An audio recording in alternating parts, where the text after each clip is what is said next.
Hey GQ, my name is Matt Leyes. I am an esthetician and the owner of the men's grooming parlor here in Chicago. Today, we're going to be talking about various ways to remove hair on the torso area just in time for summer. The human body grows a ton of hair, and it's pretty much up to you how much that you want to keep and how much you want to get rid of. It doesn't have to be an all or nothing situation. You can pretty much just trim down to whatever your comfort level is and whatever you're doing for this summer. So why would we remove our body hair? First and foremost is actually just comfort. It's hot to have a full chest full of hair. Another reason, the more hair you have, the more sweat and your body oils will cling to that hair, which then turns into BO. Another reason people might want to remove their body hair is if you've got a ton of chest hair, your shirt isn't going to really lay very flat. You're not going to get that smooth, uniform look that a t-shirt would give. We're going to be covering everything from the pecs, the chest, abdomen, always just a little bit below the belly button to make sure if you're reaching for something on the high shelf, a little hairline doesn't come out of your pants there. Underarms, the cap of the shoulder, and then the full back as well. There's a ton of different ways you can remove the hair from your body. We've got waxing, trimming, shaving. You can go through and you can decide what you think would work best for you and your skin type. With waxing, you're gonna be the smoothest, the longest. One of the greatest benefits of waxing is that we're removing the hair completely by the root. So it's gonna take about 2 full weeks for that root to even form underneath the skin. And then once the hair starts to grow out, it's just like this baby soft little fine fuzz. So, first thing we're gonna do is a thin little layer of sesame oil. Sesame oil is like your skin's own natural oil. This makes sure that the wax floats on top of the skin. What we're gonna be using is a hard wax. This kind of goes on almost like silly putty, and then it firms up like plastic on the skin. This also grabs hairs that grow in more than one direction at a time, AKA like the chest. Gonna get a little edge going here. There we go. And that's starting that. And last little bit. There we go. Oh, and Kenneth, just so you know, that was the worst strip. Oh, that one hurts the most. So not everyone is a perfect candidate for waxing. If you're taking some certain medications like Accutane, Differin, Retin-A, your skin's gonna be really, really sensitive and dry, so much so that if we wax, your skin could rip off with the wax. And we don't want that. I would say to know if you're a good candidate for waxing, you pretty much wanna go see a professional. Always best to leave waxing to the professionals, especially if you want it done quickly, easily, and without a lot of screaming. What we're gonna do next is just another thin little layer of that sesame oil and then a nice hot towel. That'll remove any last little bit of stickiness or residue. This hot towel may feel a little extra toasty. Aftercare for the chest wax. The chest is one of the trickiest spots to wax, so it takes a little bit of extra aftercare. So number one, just use dye-free, aroma-free detergent and do a double rinse. Also, one of those shower gloves, like a rough textured shower glove to really get in there, scrub up using almost like an acne face wash as your body wash. The last ingredient there would be to follow up with Tenskin. Tenskin's basically liquid aspirin or pure salicylic acid. You're gonna need all of these steps to ensure a really good result after waxing. A second option for body hair removal is trimming.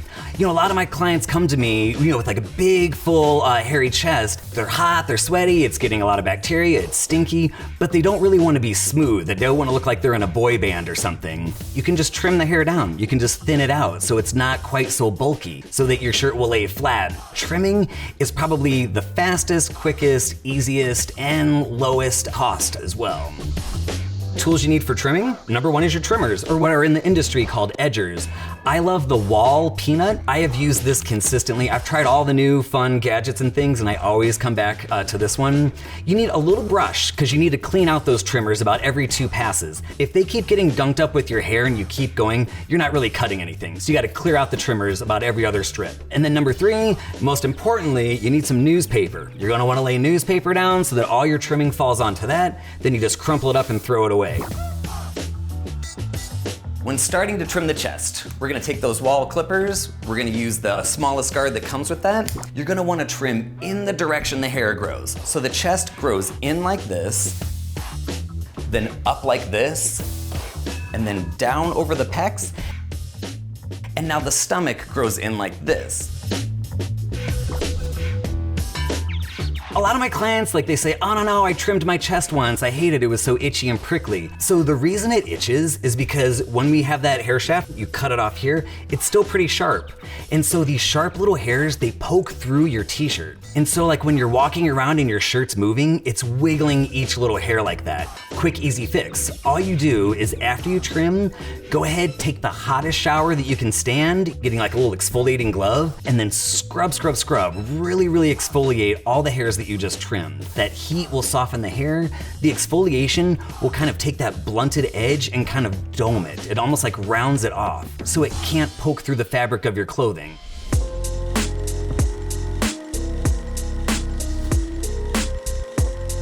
For the back, there's a ton of different types of hair, and that's gonna kind of depend on how you're gonna remove that. Like say you've got really kind of like fine curly hair, that's gonna be perfect for waxing. And then I got some other clients where they're gonna have about 5 or 6 hairs growing out of each follicle, or active breakouts, or back knee as people call it. You're definitely gonna choose something other than waxing in that instance. I'll be demonstrating how to wax for the full back, and then how to shave your back at home as well. This is a typical hair pattern for back hair. It's basically coming from the outsides in and then going down. And it kind of has this long, downy softness to it. Super, super easy to wax. Okay, just gonna do a little bit of sesame oil. And then basically we're gonna do one good strip down the center, then just knock out each side after that. This is gonna be called a soft wax. This is like what you see in TV and movies. This is the one that uses that paper strip, because all this hair is growing in the same direction. And just like the chest, that one was the worst, so it just gets easier from here on out.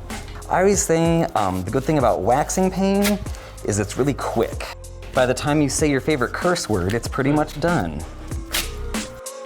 What I'm gonna be doing next is putting on Ten Skin. It's gonna almost feel like an alcohol-based aftershave, but it dissipates in about 5 seconds or so. As we're looking at TJ's skin, he's the perfect candidate for waxing. Unlike Blake, he's not the best candidate for waxing because of that mild breakout. If you wax on top of that, that's gonna exacerbate that and make it a big problem. Back knee is super common. A lot of people get it. I would recommend that we shave with a blade. Okay guys, so for shaving the back, the easiest is to have a buddy do it for you. But we're not all so lucky to have a buddy that wants to shave our back. So there's this invention, real quick and easy, called the back blade. Honestly, it's like a giant razor blade. This can just go straight on your back and then you pull up this way. And then another way to use it is to grab it from the side and to pull out this way. You're gonna wanna do this if you want a completely smooth look, probably about once every 10 to 12 days or so. You want there to be enough hair, about 1/4 of an inch, so that the razor has something to grab onto to remove. They do sell replacement blades, but in my experience, I have found this blade will last you, I don't know, about a good 10 shaves or so. Once you're done shaving for the back, you're gonna wanna exfoliate. And the best way to do that after shaving your back, whenever you're drying off with a towel, just do a really good floss. It's mostly gonna be the shoulders that could get irritable after shaving, so a good floss across the shoulders, drop it down, good floss across the lower back, and you're gonna be in a great spot there.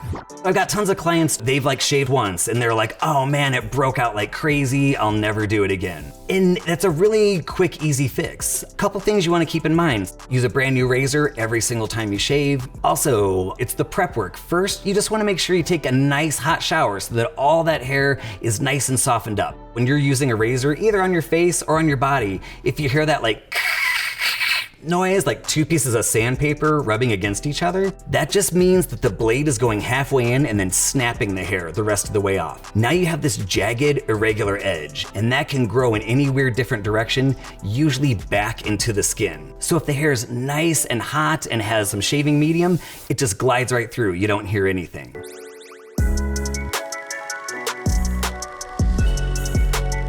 We'll be going over how to trim for the arms. You know, a lot of people will get excessive forearm hair and around the elbows, and you get a ton of long hairs, you guys know this, right at the back of your arm. I always recommend just trimming for the arms versus shaving or waxing.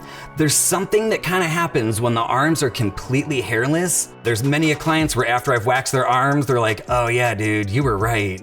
Like I feel like a dolphin now. So for trimming for the arms, like always, you just wanna make sure you follow the direction of the hair growth. So instead of kind of going up against your arm, think about going over. Take the clippers nice and gentle over. Things can get a little tricky right here, so just going straight down here works best. And then just make sure you're getting real good up around the bicep there. You're just gonna be using the wall peanut trimmers with that shortest guard, the 1/8 inch. What trimming down the hair for the arms can do just makes putting on sunscreen, lotion, things like that a lot easier. A lot of guys get a lot of really thick, puffy hair right on the forearm. So doing this technique where you just follow the direction of the hair growth, it just knocks down a lot of that bulk there. I'm gonna be showing you how to trim the underarms as well. It's just a little tricky because the hair grows in a couple different directions. I think trimming is the best only because shaving and waxing the underarms, like whenever you're at rest, the underarm folds in on itself. So that skin's all pressed together. It's like ripe for ingrowns and irritation just because as the hair grows in, it's all crunched together. And then when you add to that perspiration, add to that deodorants and antiperspirant, I always just think a nice clean trim is the way to go for underarms. You just wanna follow the direction of the hair growth. Half is gonna grow up and half is gonna grow down. So to get a good stretch for the underarm, you're gonna take your hand, put it in between your back or your shoulder blades, go half up and then half down. This skin's very, very thin and tender, so just be really gentle. You don't wanna press too hard. A couple passes and that's all you're gonna need. All right guys, so you just trimmed the underarms. Underarms can be a little bit tricky because your arms are constantly moving. And so what you're gonna wanna do is take the hottest shower you can stand, really soften up that hair under there, and then use one of these shower gloves to scrub it down, really, really, really exfoliate so that it's not prickly, spiky, or stabbing your underarms there. And it's gonna be nice and easy and clean to go. All right, GQ, thanks so much for coming on in today. As you've seen with all these tips and techniques, trimming and or shaving yourself at home is really pretty simple and easy. All these techniques that I'm talking about, they are prevention and cure. So if you happen to break out, just keep up and stay diligent with your exfoliation and with that ten skin. Thanks so much. My name is Matt Leyes here at my shop, the Men's Grooming Parlor, located in Andersonville in Chicago. If you all do want to try out that waxing, come on and see me, okay? It's mensgroomingparlor.com, and I'll see you soon.